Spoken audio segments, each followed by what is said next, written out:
Hello and welcome back to On the Edge. I'm Dr. Jonas Moses. This is a special report this hour. We are talking about public health policy and infectious diseases.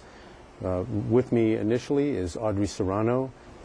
Audrey, just before we took a break, I had just asked you if you had been ill prior to this initial evaluation in 1994. And you started to say no, and I feel compelled to ask a little bit about your background. What was your circumstance in 1994? What were you doing? Were you working at the time? No, I was going to school. At that point in time, I had just, I believe I had just graduated shortly before that from my diploma in electronics. Okay. I had just bought a lot of my own equipment. Oh, did you have a family? Yes, I do. Okay. Did you have children at that time? Yes. All right. When I got diagnosed, yes. At that time, my daughter was only 4. All right. And how did this, if I may ask, how did this impact your family situation? Well, at the time when I found out, I totaled my car. I had been sober for... Because you were upset, or...? Well, yeah. I was just beside myself, actually. I didn't know what to feel or what to think. All right. I had been sober for 3 months, shy of 3 years at that point in time, and I broke sobriety. Okay. And I flipped my car on its roof. They had to pry me out with the jaws of life, actually. All right. And what happened with your family situation at that point? I ended up pleading out. I ended up going to Framingham, and then from there to Western Mass House of Corrections Treatment Center. All right. For 3 months. And then after that, while I was in there, I had my aunt come to my house and watch my daughter for me and stay at my house. And I made sure that everything was equipped and taken care of prior to going to where I had to go. I lost my license for 8 years. When I got out of there, I had to pick my life up again and just begin over. And when I first got out, I broke sobriety one more time. And I found myself sitting in a puddle of water. It was outside, you know, on the ground, right, in the pouring rain, and full of mud, crying and wondering, you know, is this what I want? You know, what am I going to do? Am I going to die or am I going to live?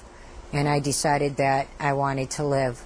I wasn't ready to die, and my family needed me as well.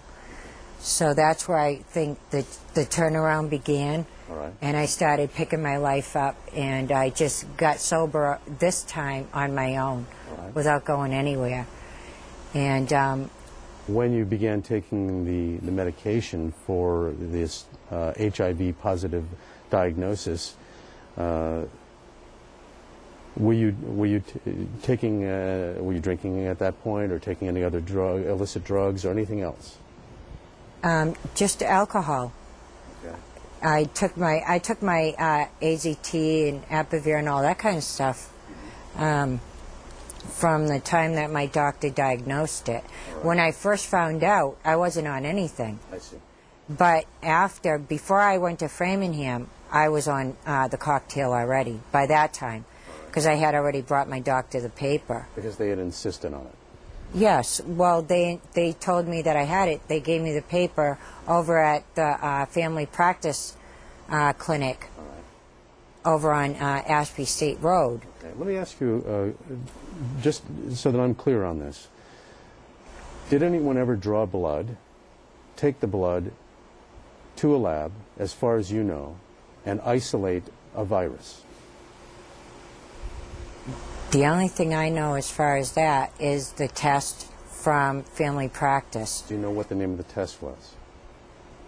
At that time, no, I did not. Do you know what it was?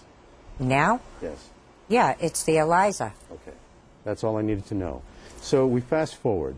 In 2003, we spoke, and at that time you had already decided that you might have had a misdiagnosis, and you were trying to make sense of things. I put you in touch with a physician, with a colleague of mine, a PhD who's a PhD in neuroscience and also a cancer biologist and cell biologist, Dr. Andrew Maniotis. I'd like to introduce you to the program as well now. Hey, Jonas. Welcome. Thank you very much for joining us. And Dr. Maniotis picked up the conversation with you, and subsequently, over the next almost 5 years, you worked together in sorting through this disease process. And recently, what happened? You went to court. Yes. And what happened in court?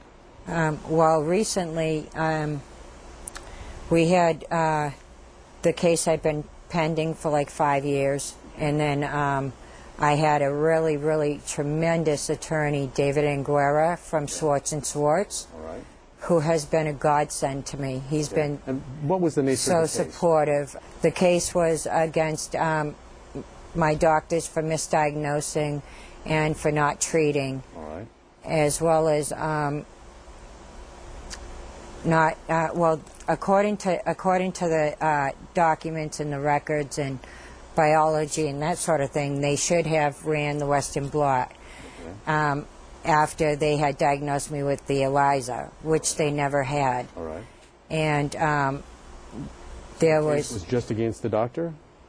yes, and well, initially it was against a bunch of doctors as well as hospitals. All right. It ended up. We're going to go to a commercial break right here, and when we come back, we're going to pick up this conversation. Please stay with us. You're watching On the Edge. I'm Dr. Jonas Moses. This hour is a special report on public health policy and infectious diseases.